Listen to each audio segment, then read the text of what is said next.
జీవి హర్ష్ కుమార్ గారు ఆయన 2 సార్లు అమలాపురంకి ఎంపీగా చేశారండి. Senior politician. ప్రస్తుతానికైతే ఆయన ఏ పార్టీలో లేరు కానీ కాంగ్రెస్ పార్టీ నాయకుడిగా ఆయన అందరికీ సుపరిచితుడు. అయితే ఆయన ప్రవీణ్ పగడాల గారి ఇష్యూని మొదటి నుంచి కూడా ప్రజల సెంటిమెంట్ని రేజ్ చేయడానికి ఉపయోగించుకున్నాడు. వాళ్ళని ఎలాగైనా సరే రెచ్చగొట్టాలి, రెచ్చగొట్టి తన వెనకాల పెట్టుకోవాలనో తన క్యాడర్ని పెంచుకోవాలనో లేకపోతే రాజకీయంగా ఏదైనా లబ్ధి పొందాలనే ఆలోచనతోటే ఆయన ముందుకెళ్ళినట్టు కనిపించిందండి. ఇది ఎందుకు చెప్తున్నానంటే ఇప్పుడు ఆయన ఇప్పుడు కూడా ఇవాళ కూడా ఒక వీడియో మాట్లాడారు. అది హత్య, 100% హత్య అని చెప్తున్నారు. ఓకే, అనుమానాలు వ్యక్తం చేయొచ్చు, ఎవరికున్న అనుమానాలు వాళ్ళు వ్యక్తం చేయొచ్చు. అనుమానాలు క్లారిటీ కావాలంటే పోలీసులు ఇస్తానన్నారు. నమ్మకం లేకపోతే మరోటి బోల్డని దారులు ఉన్నాయి. లేదా మీరు ధర్నా చేయొచ్చు, ర్యాలీ చేయొచ్చు, ఏదైనా చేయొచ్చు. మిమ్మల్ని ఎవరు అడ్డుకునేది లేదు, మీకు ఆ హక్కు ఉంది. కానీ ఈయన డే 1 నుంచి ఓ పని చేస్తున్నాడండి. ఆ రోజు మొదటి రోజు ఆయన చనిపోయిన రోజు 25వ తారీఖు 25వ తారీఖున బాడీ దగ్గరికి నేను ఒకేసారి వెళ్ళాం. ఆల్మోస్ట్ 1 గంట అటు ఇట్లో వెళ్ళిన తర్వాత సాయంత్రం దాకా ఉన్న పరిస్థితులన్నీ చూసి పోలీసు వారు చెప్పినవి విని ఆ సీసీ ఫుటేజీలు పరిశీలించి ఈయన్ని వెనకాతల అంత భారీ స్థాయిలో మర్డర్ చేసే శత్రువులు ఉన్నారా లేదా అనేది నాకు కూడా ఒక ఐడియా ఉంది కాబట్టి ఓకే 90% ఇది యాక్సిడెంట్లో ఉందని నేను చెప్పాను. ఆయన అదే సీసీ ఫుటేజ్ చూసి ఇలాగా ఏదో డస్ట్ ఇలా రేగిన సీసీ ఫుటేజ్ చూశాడు. వెంటనే బయటకు వచ్చి ఇది హత్య అని చెప్పి అక్కడ ఉన్న జనానందరినీ ఆయన రెచ్చగొట్టాడు. జనానందరితో జైలు కొట్టించుకున్నాడు.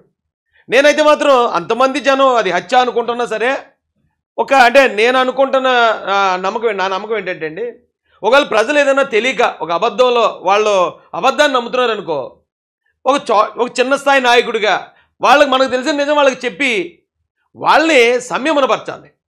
అంతే తప్ప వీళ్ళందరూ ఇప్పుడు హత్య అనుకుంటున్నారు కాబట్టి నేను కూడా హత్య అన్నానంటే వాళ్ళందరూ నా వెనకాల వచ్చేస్తారంటే నిజమే వచ్చేస్తారు.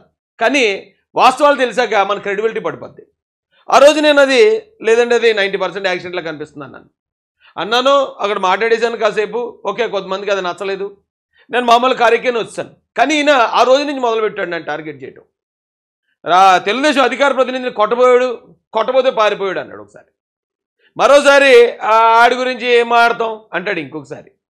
ఈరోజు అయితే మరీ ఇక శృతి మించి మరీ ఘోరంగా మాట్లాడటం మొదలుపెట్టాడు. ఏమండి నేనేం పాపం చేశాను నన్ను టార్గెట్ చేస్తున్నారు? ఇప్పుడు ప్రవీణ్ పగడాల గారిని చంపింది నేను కాదు కదా. మీ అభిప్రాయం మీరు ఎలా హత్య అని చెప్పారో నా అభిప్రాయం నేను అలా యాక్సిడెంట్ అని చెప్పాను. మీ దురదృష్టం నా అదృష్టం ఇప్పుడు మొత్తం ఎంక్వైరీ అంతా చేయలిన తర్వాత పోలీసు వారు కూడా అది యాక్సిడెంట్ అన్నారు. అంటే మేమందరం చాలా పెద్ద నాయకులు, చాలా సీనియర్లు, చాలా డబ్బున్న వాళ్ళు, మేమందరం హత్య అన్నాం, ఈడొక్కడే యాక్సిడెంట్ అన్నాడు. ఇప్పుడు ఈడన్నదే నిజమైపోయింది. అరే మనకు అవమానం అయిపోయింది అనుకున్నారేంటి? ఎందుకు అవుద్దంటే అవమానం? మీ నమ్మకం మీది, మీ అనుమానం మీది. నేను చెప్పింది ఏదో నేను చెప్పాను. నేను ఆధారాలు చూసి అంటే జనాలు రెచ్చగొట్టడం ఇష్టం లేక కొంతమంది రెచ్చగొట్టి వాళ్ళ దగ్గర డబ్బులు కలెక్ట్ చేసిన వాళ్ళు ఉన్నారు. కొంతమంది రెచ్చగొట్టి మీలాంటి వాళ్ళు రాజకీయంగా దాన్ని ఉపయోగించుకునే ప్రయత్నం చేసిన వాళ్ళు ఉన్నారు. ఎవరు స్వార్థం కోసం వాళ్ళు హత్య అని చెప్పారు తప్ప ఏ స్వార్థం లేదు కాబట్టే అది యాక్సిడెంట్ అని చెప్పాను నేను. అయితే మీరు పర్సనల్గా నా మీద చేసే దాడి నాకు అది చాలా బాధాకరంగా ఉందండి. ఎందుకు మీరు నన్ను చూసి మరి ఇలా దాడి చేయాలి లేకపోతే ఇలాగా చులకం చేసి మాట్లాడాలనుకున్నారో మరి నాకైతే అర్థం కాలేదు. యాక్సిడెంట్ ఉన్నా దీన్ని బట్టి నేను యాక్సిడెంట్ ఎలా నమ్ముతానంటే కొంతమంది తెలుగుదేశం నాయకులు ఏం చేశారండి, ఇది 90% యాక్సిడెంట్ అని చెప్పేసి లెగిసిపోయి బయటకు వచ్చి అనౌన్స్ చెబుతాను కొట్టబోయారు. నేను అంతా చూసిన తర్వాత బయటకు వచ్చి ఎట్టి పరిస్థితుల్లోనే యాక్సిడెంట్ వాళ్ళు కొట్టబోయారు అన్నాడు. మరి నన్ను ఎవరు కొట్టబోయారు నాకు ఇప్పటికీ నాకు అర్థం కావట్లేదు. మీరు చాలా సీనియర్ నాయకులు కదా, పెద్ద వయసు వ్యక్తి, అన్నా అనే కదా పిలుస్తాను మిమ్మల్ని. ఏ రోజు నేను మిమ్మల్ని గురించి దురుసుగా మాట్లాడింది కూడా లేదు. అయినా ఎందుకన్నా నన్ను అంత టార్గెట్ చేసి అంత బ్యాడ్ చేయాల్సిన అవసరం ఏంటి? డే 1 మొదటి రోజు నుంచి పట్టుకున్నాడు ఈయన. ఇది ఈ రోజుదండి. ఈరోజు అయితే ఇంకా ఒక అడుగు ముందుకే వేస్తాడు. వాటిని ఆయన వేసి తొలగించండి. కొన్ని కుక్కలు వాగుతున్నాయి మీడియాలోనూ వాటిలోనూ. మొదటి రోజునే చెప్పేసాం, ఎందుకురా మీరు పదవుల గురించి ఎడుపుతారు, న్యాయంగా ఉండండి. సోటి సోదరుడు చనిపోయాడు, సోదరుడు చనిపోతే గవర్నమెంట్ని ఇంత మంచి గవర్నమెంట్ లేదని పొగడడం ఏంటి? ఊరిని అమ్మ పొగడతలకు కూడా హద్దులు ఉండాలి. కుక్కలు అంటున్నాడు, లేకపోతే ఏదో పదవుల కోసం చేస్తున్నాం అంటున్నాడు, లేదా గవర్నమెంట్ని పొగొట్టడం అంటున్నాడు. ఇప్పుడు గవర్నమెంట్ని పొగొట్టడం అంటున్నాడు కాబట్టి ఇష్యూ వచ్చింది కాబట్టి చెప్తున్నానండి. ఇది జరిగింది, ఇలాగా యాక్సిడెంట్ జరిగింది. మరుసటి రోజు మధ్యాహ్నానికి లోకేష్ గారి దృష్టికి ఇది వెళ్ళడం, ఇమీడియట్గా పోలీసుని అలర్ట్ చేయడం జరిగింది.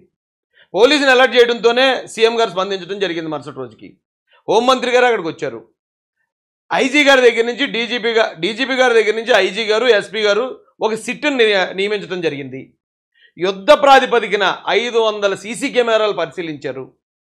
అక్కడ ఉన్న ఏదైతే పోస్ట్మార్టం బేసిక్ రిపోర్ట్ తీసుకున్నారు, ఆర్ఎఫ్ఎస్ఎల్ రిపోర్ట్ తీసుకున్నారు, ఇవన్నీ కూడా ఆయన ఫోన్పే పేమెంట్లు పరిశీలించారు.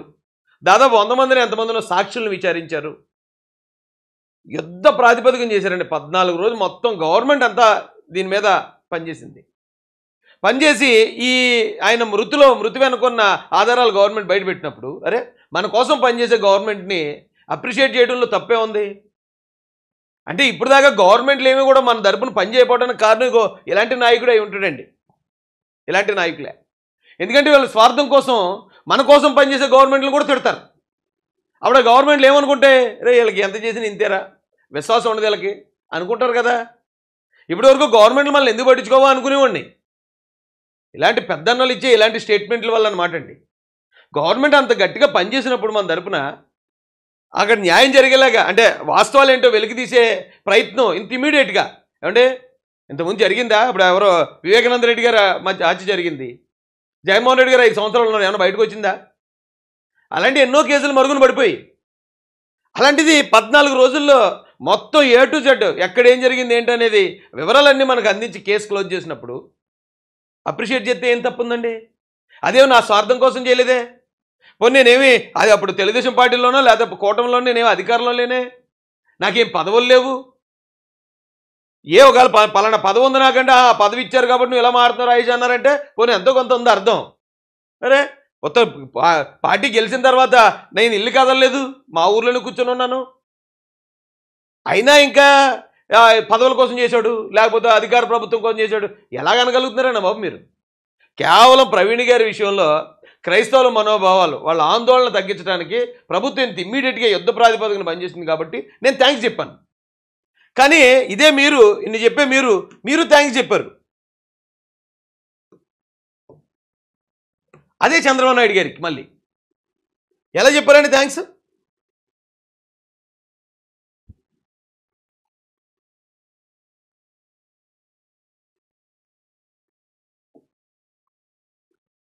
ఇప్పుడు చెప్పండి పెద్దనా, ఎవరో పదవుల కోసం ఉంగిపోయేది, నడువులు ఉంచేసేది ఎవరు?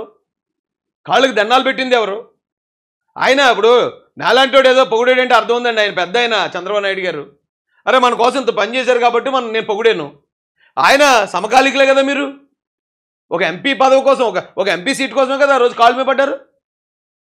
పదవుల కోసం పడేది మీరు. కానీ నిజాయితీగా పనిచేసిన వాళ్ళని ఇలా టార్గెట్ చేస్తూ ఉంటే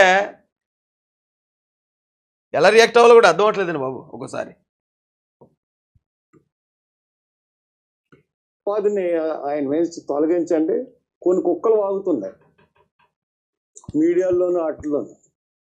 మొదటి రోజునే చెప్పేశామని. ఎందుకురా మీరు పదవుల గురించి ఎడుతారు? పదవుల గురించి ఎడుతున్నానటండి. నాకు ఇచ్చిన ఎమ్మెల్యే టికెట్ వదిలేశాను నేను. ఆ రోజు నుంచి ఈ రోజు దాకా కనీసం గెలిచిన తర్వాత చంద్రబాబు నాయుడు గారిని కూడా కలవలేదు. వెళ్ళి కలిస్తే ఏమైనా పదవి కోసం వచ్చాడేమో, రాయేష్ కనపడ్డాడేమో పదవి కోసం అనుకుంటారని కనీసం చంద్రబాబు నాయుడు గారిని కూడా కలవలేదు నేను. అలాంటి నేను పదవుల కోసం ఆశపడేవాడిని.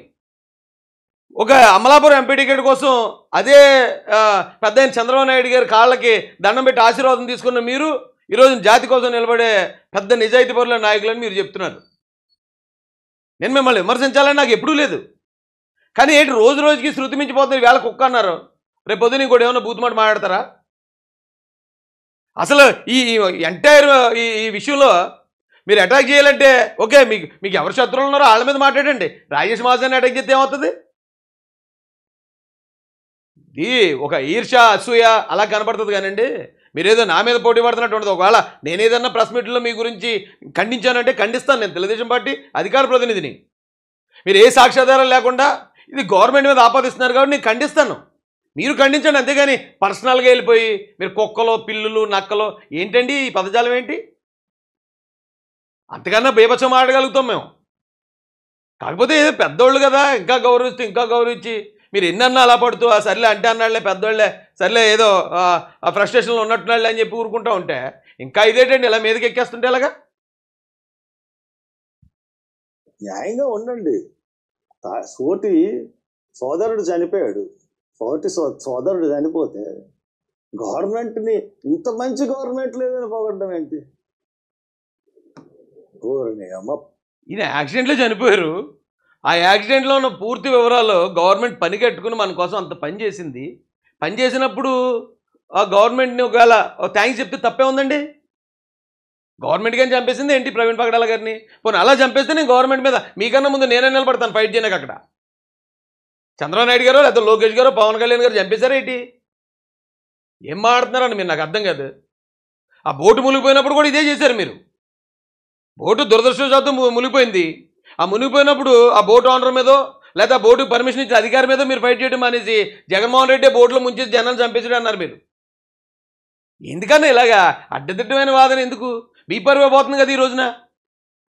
మొత్తం సొసైటీ అంతా మిమ్మల్ని ఎలా మాట్లాడుకుంటుందో ఒకసారి వినండి బయటికి వెళ్ళి. పొగడతలకు కూడా హద్దులు ఉండాలి. ఒళ్ళు మర్చిపోయి పొగడేస్తే పార్టీలని ఎవరన్నా మీకు వచ్చేస్తుంది అనుకుంటున్నారా? వాడుకుంటున్నారు మిమ్మల్ని. అన్ని పార్టీ వాళ్ళకి చెప్తున్నాను, నేను అందరికీ చెప్తా ఉన్నాను. ఒక హత్యని యాక్సిడెంట్ కింద ఏమంటే ఇప్పుడు చాలామంది యూట్యూబ్లో ఇది హత్య అంటున్నారు. సరే పాపం వాళ్ళు యూట్యూబర్లు, వాళ్ళు బయటకు వచ్చి ఏమి చేయలేరు. మీరైతే యూట్యూబర్ కాదు కదా, మీరు ఒక ప్రజాప్రతినిధే కదా. అది హత్య అన్నప్పుడు ఇక నేను డిక్లేర్ చేస్తారు పోలీసు కూడానే అది యాక్సిడెంట్ అని. కానీ మీకు హత్య అంటే డౌట్ ఉంది, మీరు కోర్టుకు వెళ్ళే ఆప్షన్ ఉంది కదా మీకు. మీరు హైకోర్టుకి వెళ్ళండి, సుప్రీంకోర్టుకి వెళ్ళండి, పోనీ సిబిఐ ఎంక్వైరీ అడగండి. పోనీ సిబిఐ మీద కూడా మీకు నమ్మకం లేకపోతే జ్యుడిషియరీ ఎంక్వైరీ అడగండి. ఒక హైకోర్టు మాజీ న్యాయమూర్తితోనో సిట్టింగ్ న్యాయమూర్తితోనో ఒక ఎంక్వైరీ అడగండి కోర్టుకెళ్ళి. లేదు ఇక్కడ ఆంధ్రప్రదేశ్ హైకోర్టులో మీకు న్యాయం జరగదని మీరు భావిస్తే సునీతారెడ్డి గారు తెచ్చుకున్నట్టు ఈ కేసుని తెలంగాణ హైకోర్టుకు మార్పించుకోండి. తెలంగాణ హైకోర్టుకి వేసుకుని అక్కడి నుంచి జ్యుడిషియరీ ఎంక్వైరీ చేయించండి. ఇన్ని ఆప్షన్లు ఉంటే ఇవన్నీ వదిలేసి కూర్చుని చక్కగా ఏసీ వేసుకుని ఓ వీడియో పెట్టి లేదు ఇది హత్య, మేము హత్య అంటాం కాబట్టి అది హత్య, మేము ఇలా చెప్తున్నాం కాబట్టి మీరు అలా చేయాలా. మీరు చెప్తే పోలీసులు ఎందుకు చేస్తారన్నా? ఇప్పటికే చాలా చేసింది గవర్నమెంట్ చేశారు, పోలీసులు చాలా కష్టపడి ఇలాంటి కేసుకు కూడా వేరే వాళ్ళకైతే ఈ కేసుకి ఎంతసేపు చేయరు. యాక్సిడెంట్ కేసు యాక్సిడెంట్లా క్లోజ్ చేద్దరు. అయినా కూడా ఇంత చేసిన తర్వాత కూడా ఇంకా బురద చల్లాలనుకుంటున్నారు. పోనీ చల్లండి. మీకు ఎలాగే ఈ రాజకీయంగా ఈ పొలిటికల్ బ్లాక్మెయిల్ మీకు అలవాటే. మీరు జగన్మోహన్ రెడ్డి అధికారంలో ఉంటే జగన్మోహన్ రెడ్డిని బ్లాక్మెయిల్ చేస్తారు, ఇక చంద్రబాబు నాయుడు గారు ఉంటే చంద్రబాబు నాయుడు గారిని చేస్తారు, మరొకరు ఉంటే మరొకరిని చేస్తారని అనుకుంటున్నారు అందరూని. సరే అది మీ స్టైల్ అయితే అలా మీ స్టైల్లో వెళ్ళిపోండి. మధ్యలో నేనేం చేశాను? నన్ను గెలుగుతారు రత్తమాటుని. నేనేం చేశానండి? నాకు నచ్చితే అవును నేను నమ్మాను గవర్నమెంట్ కరెక్ట్గా చేసింది ఈ విషయంలో, అది యాక్సిడెంటే నమ్మాను, నేను మాట్లాడుకుంటాను. నా కూడా మీకెందుకు? ఆ కుక్కలో నక్కలో పిల్లులు ఇవే మాటలు, ఇవి మీ వయసుకి తగ్గ మాటలు అయిపోయి. నేను మాట్లాడటం రాదా నాకు? లేకపోతే మిమ్మల్ని చూసాను భయపడిపోతున్నాను అనుకున్నారా? ఇచ్చిన గౌరవాన్ని నిలబెట్టుకోండి. ఇంకా మీరు చేసింది ఎంపీయే కదా, ముఖ్యమంత్రి ఏం చేయలేదు కదా. మీరు ముఖ్యమంత్రి చేసిన వాళ్ళతోనే పెట్టుకున్నాం మేము.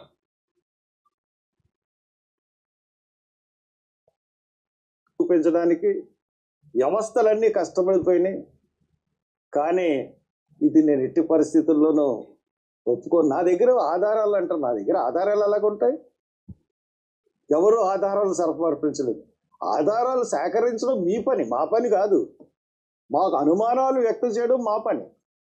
మీరు అనుమానాలు వ్యక్తం చేస్తూ కూర్చోండి, మీకోసం ఆధారాలు వెతుక్కుంటా పోలీస్ డిపార్ట్మెంట్ మొత్తం పనులు మానేసి 10 సంవత్సరాలు దీని మీద ఉంటుంది. ఇక్కడేమో ఆధారాలు మా దగ్గర ఎలా ఉంటాయి అన్నాడు ఇదే పెద్ద మనిషి. ఇక్కడేమన్నారు చూడండి.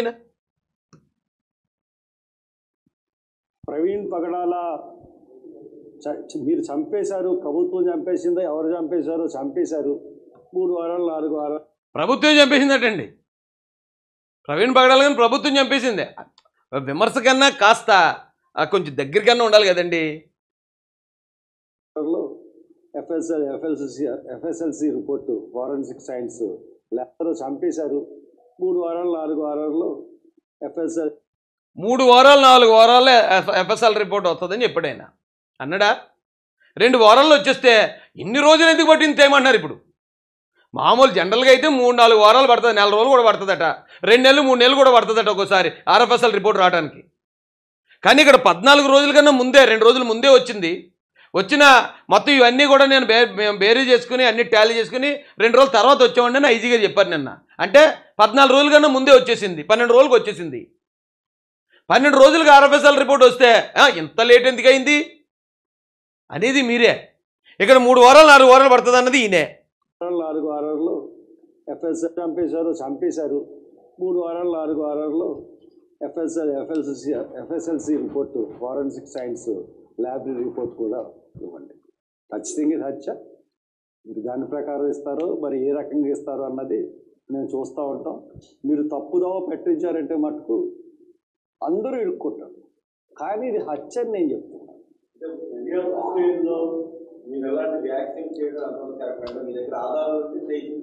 నాకు ఆధారాలు పక్కా, నాకు ఆధారాలు ఉన్నాయి కాబట్టి ధైర్యంగా చెప్తున్నాను. నాకుండే అన్నాడండి ఆయన. నాకు ఆధారాలు పక్కా, ఆధారాలు ఉన్నాయి కాబట్టి నేను ధైర్యంగా చెప్తున్నాను అన్నాడు. మరి 2 సార్లు వచ్చి పోలీసు వాళ్ళు మీకు నోటీస్ ఇచ్చారు. మీ దగ్గర ఆధారాలు ఉన్నాయన్నారు కదా, ఇవ్వండి, మాకైతే ఏ ఆధారాలు కనపడలేదు, యాక్సిడెంట్ లాగా కనపడుతుంది, మీ దగ్గర ఉన్నాయన్నారు కదా, రండి ఇవ్వండి, ఆ కోణంలో మేము దర్యాప్తు చేస్తామంటే ఎందుకు వెళ్ళలేదు మీరు? ఎందుకు ఇవ్వలేదండి ఆధారాలు? ఆధారాలు ఇవ్వకే కదా మీ మీద కేసు నమోదు చేసేటప్పుడు. అయితే ఈ దగ్గర ఆధారాలు లేవు, జనాన్ని రెచ్చగొట్టడానికి ఇలా చెప్పాడని చెప్పి అప్పుడే కదా 3వ సారి మీ మీద కేసు నమోదైంది. అప్పటి వరకు 2 సార్లు గౌరవంగా పోలీసు మీ దగ్గరికి అప్రోచ్ అయ్యారు, నోటీస్ ఇచ్చారు, మీ దగ్గర ఉన్న ఆధారాలు ఇవ్వండి సార్ అని. లేని ఆధారాలు ఉన్నట్టు ఎందుకు ఎలా చెప్పారు మీరు? ఇక్కడ జనాన్ని రెచ్చగొట్టడానికి కాదా ఇది? పక్కా ఆధారాలు నా దగ్గర ఉన్నాయంటే వినే జనం ఏమనుకుంటారండి? అవును, హర్ష్ కుమార్ గారి దగ్గర ఆధారాలు ఉన్నారు, అది హత్య అని చెప్పి చాలామంది అమాయకులు నమ్మేశారు కదా ఆ రోజున. ఈరోజు ఏమన్నారు? మా దగ్గర ఆధారాలు వస్తాయి, మేము అనుమానాలు వ్యక్తం చేస్తే మీరు ఆధారాలు ఎత్తుకు రావాలి. ఏంటండి ఇది? ఎందుకు ఇలాగా జనాన్ని తప్పుదారి పట్టిస్తున్నారు? ఓ పక్కన నాలాంటి టార్గెట్ చేసి చులకన చేయాలని మీరు చులకన అయిపోతున్నారు. మరో పక్కన మొత్తం క్రిస్టియన్ కమ్యూనిటీని తప్పుదో పట్టించేసి దీన్ని ఇప్పుడు మీరు హత్య అంటున్నారు. అక్కడ హత్య కాదు, యాక్సిడెంట్ అని గవర్నమెంట్ డిసైడ్ చేసింది.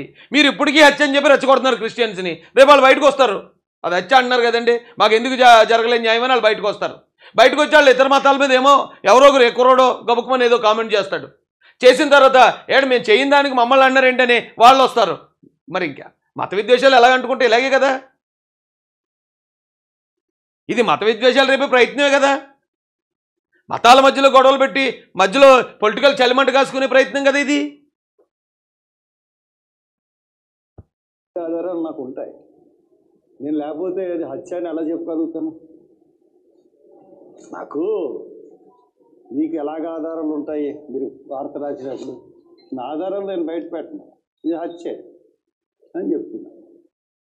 ఆధారాలు ఆయన బయట పెట్టాడు కానీ హత్య చెప్తున్నట్టండి. ఓకే, మీరు చెప్పుకోండి, మీరు జనాన్ని మీకు ఎలా కావాలితే అలా డ్రైవ్ చేసుకోండి. మీకు లేని అనుమానం, ఏదన్నా అనుమానం వస్తే వెంటనే యూట్యూబ్ ఆన్ చేయండి, ఓ వీడియో పెట్టండి చక్కగా. ఆ యూట్యూబ్లో మీకు వచ్చిన అనుమానాన్ని మీరు వ్యక్తం చేయండి.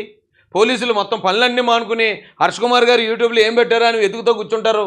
అప్పుడు మీ యూట్యూబ్లో మీరు ఇచ్చిన దానికల్లా ఆన్సర్ ఒకవేళ ఇస్తారు. యూట్యూబ్లో పెడతారండి ఎవరన్నా? పోలీసులు యూట్యూబ్ చూసి ఆన్సర్ ఇస్తారా? నేను 3 రోజుల తర్వాత నేనే వెళ్ళానండి సిట్ ఆఫీసర్ దగ్గరికి. వెళ్ళి ఇదిగోండి జనాల్లో ఈ అనుమానాలు ఉన్నాయి, తీర్చండి అని ఇచ్చొచ్చాను వాళ్ళకి. అనుమానాలన్నీ క్లారిటీ ఇచ్చారు వాళ్ళు. ఇంకా ఇప్పటికీ చాలామంది యూట్యూబ్లో వాళ్ళ అనుమానాలు వాళ్ళు వ్యక్తం చేస్తున్నారు. వ్యక్తం చేద్దంటలేదు నేను. ఆ వ్యక్తం చేసే అనుమానాలు ఏదో యూట్యూబ్లో చేస్తే అది అక్కడి వరకు రీచ్ అవ్వదు. మీ అనుమానాల్లో బలం ఉంటే మీరు రండి, మనం వెళ్దాం. ఏమండి ఇగో ఇక్కడ ఎలా కనపడుతుంది కదా, మీరు ఎందుకు అలా చేశారు అడుగుదాం. మేము వస్తా ఉన్నాం కదా, ప్రవీణ్ గారు మాకు మిత్రుడే, ఆయన ఎవరన్నా చంపేస్తే ఆ చంపేసినోడు తప్పించుకోవాలి, లేకపోతే ఇది ఇలా కేసు మాఫీ చేయాలని మేము ఎందుకు అనుకుంటాం? లాస్ట్ ఒక మాట చెప్తానండి హర్ష్ కుమార్ గారు, ఇది 24 రాత్రి చనిపోయాడు. 25, 26 సాయంత్రానికి పోస్ట్మార్టం అయింది. పోస్ట్మార్టం అయిన రోజే మీకు తెలుసు డ్రంక్ అండ్ డ్రైవ్ ఇదని. పోస్ట్మార్టం అయిన రోజే తెలిసి ఇది యాక్సిడెంట్ అని మీకు. కానీ ఈ యాక్సిడెంట్తో అంటే ఇక్కడ తగిలిన దెబ్బల కన్నా ముందే కొన్ని దెబ్బలు ఉన్నాయని మీకు డాక్టర్ గారు చెప్పారు. అలా మీకు చెప్పారంటే నా దగ్గర ఆధారం ఉంది. మీ అబ్బాయి చెప్పాడు నాతోటి, నేను మొన్నటి నుంచి అంటాను కదండి. ఆయన అన్నాడు నాతో, నేను ఆ రోజున కొవ్వూరు వెళ్ళి సిట్ ఆఫీసర్ని కలిసి వస్తున్నప్పుడు ఆయన నాతో మాట్లాడాడు. లేదండి అది డ్రంక్ అండ్ డ్రైవ్ అని వచ్చింది సార్, ఏదో మొత్తానికి అయితే ట్రేస్ అయిందట. నేను ఆయన ఫ్రెండ్స్.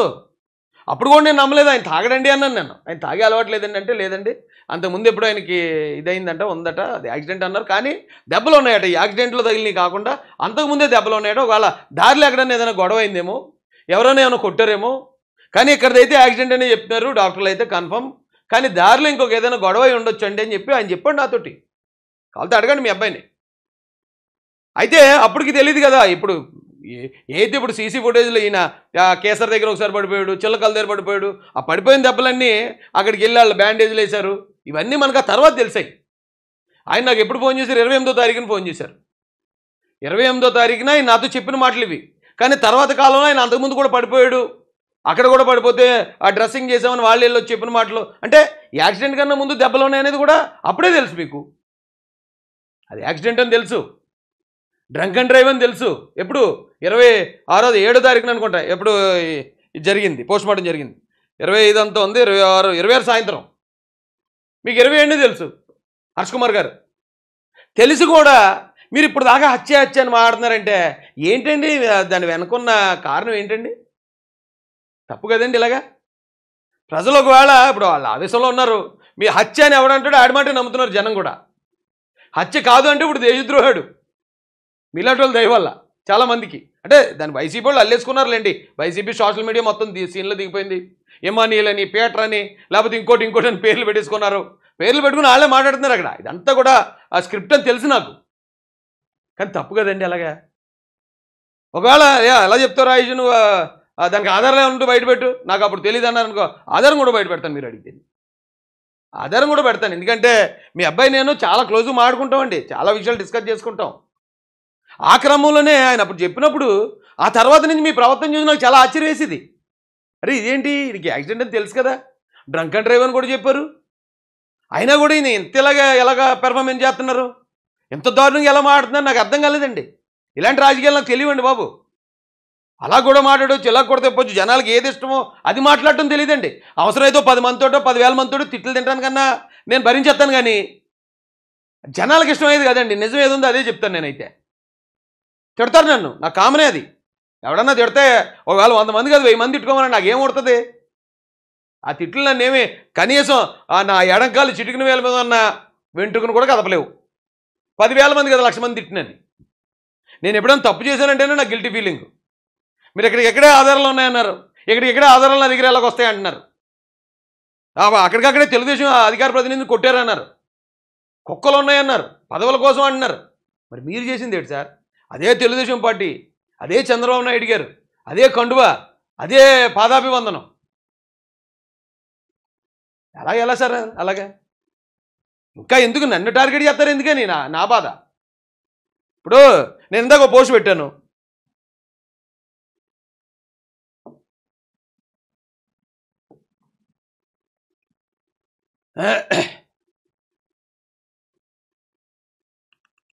నట్స్లో ఉందా?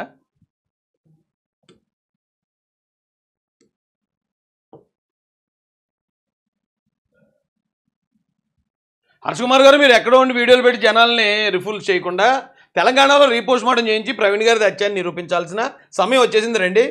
ఇది హత్య నిరూపించి రాయేష్ మహాసేన పైన ఆంధ్ర పోలీసుల పైన కేసులు నమోదు చేయించండి. మీవి గాలి ఆరోపణలో ఒడతూపులు బ్లాక్మెయిల్ రాజకీయాలు కాదని మీ చిత్తశుద్ధి నిరూపించుకోండి అని చెప్పి నేను పెట్టానండి. ఇది నేనే పెట్టాను. ఇప్పుడు ఒకవేళ ఇలాంటి నేను ఏ పోస్ట్ పెట్టినా దాంట్లో ఒక 200-300 మంది వచ్చి తిడతారు నన్ను. వాళ్ళందరూ మీకు సపోర్ట్ అనుకున్నారు కనుక వాళ్ళందరూ నా ఫ్యాన్స్. వాళ్ళు ఈవేళ ఫ్యాన్స్ కాదు, ఎప్పటి నుంచో గత ప్రభుత్వ హయాం నుంచి కూడా వైసీపీ హయాం నుంచి నా వెంటబడి వస్తూ ఉంటారు. అది ఆ గ్రూపు. నేను మిమ్మల్ని అన్నాను అనుకోండి, వాళ్ళు మీకు సపోర్ట్ మాడుతున్నాను తిడతారు. మందకృష్ణ గారిని అన్నాను అనుకోండి, వాళ్ళందరూ వాళ్ళకి సపోర్ట్ చేస్తున్నాను తిడతారు. ఇంకొకరు ఎవరిని అన్నాను అనుకోండి, వాళ్ళందరూ వాళ్ళకి సపోర్ట్ చేస్తున్నాను తిడతారు. మీరు ఆ గ్రూపుని నమ్మకండి, అది నా ఫ్యాన్స్. అది ఏమండి, ఇప్పుడు మీరే అన్నారు కదా నేను రీపోస్ట్ మార్టం చేయించేస్తాను, అవసరమైతే నేను ఇది చేస్తాను, చేయించండి. మీరు అప్లై చేసుకోండి. ఇక్కడ ఎన్ఓసి అడుగుతారు ఎందుకు? మీరు ఏపీ ఎన్ఓసితో పని ఏంటి మీకు అసలు? మీరు డైరెక్ట్గా వెళ్ళిపోండి, రేవంత్ రెడ్డి గారిని కలిసేయండి. ఏమండి ఇలా జరిగింది, మన కాంగ్రెస్ పార్టీ మనం బరంపురం అని చెప్పండి. అక్కడ ఆల్రెడీ అవైలబుల్ ఉంది బాడీ, తీయించండి.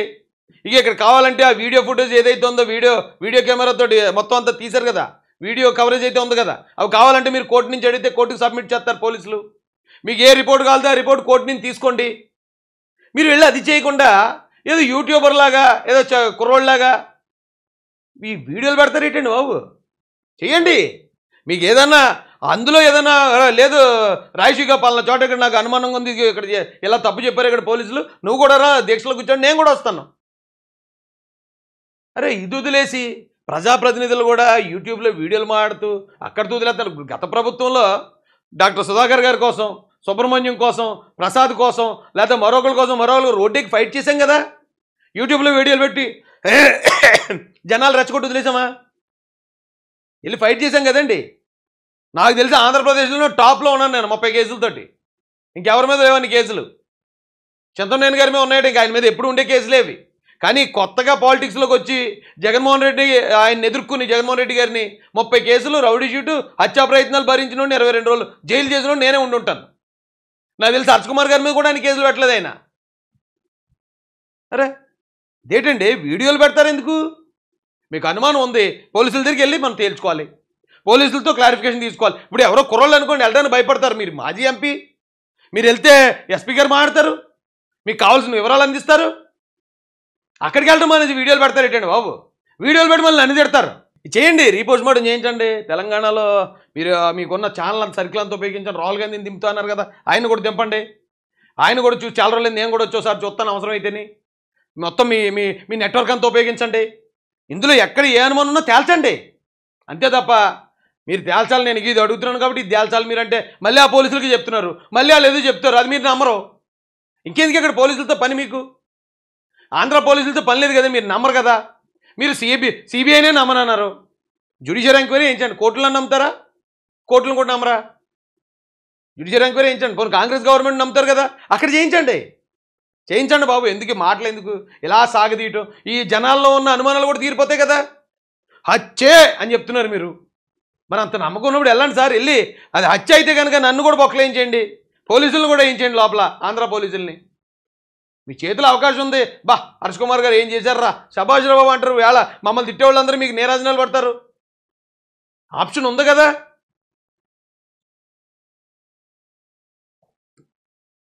అది వదిలేసి మీలో మీకన్నా వయసులో చాలా చిన్నోడిని, అనుభవంలో చిన్నోడిని, మీకున్న ఆర్థిక స్తోమతలో బాగా చిన్నోడిని, అలా నన్ను టార్గెట్ చేస్తారేటండి బాబు మీరు?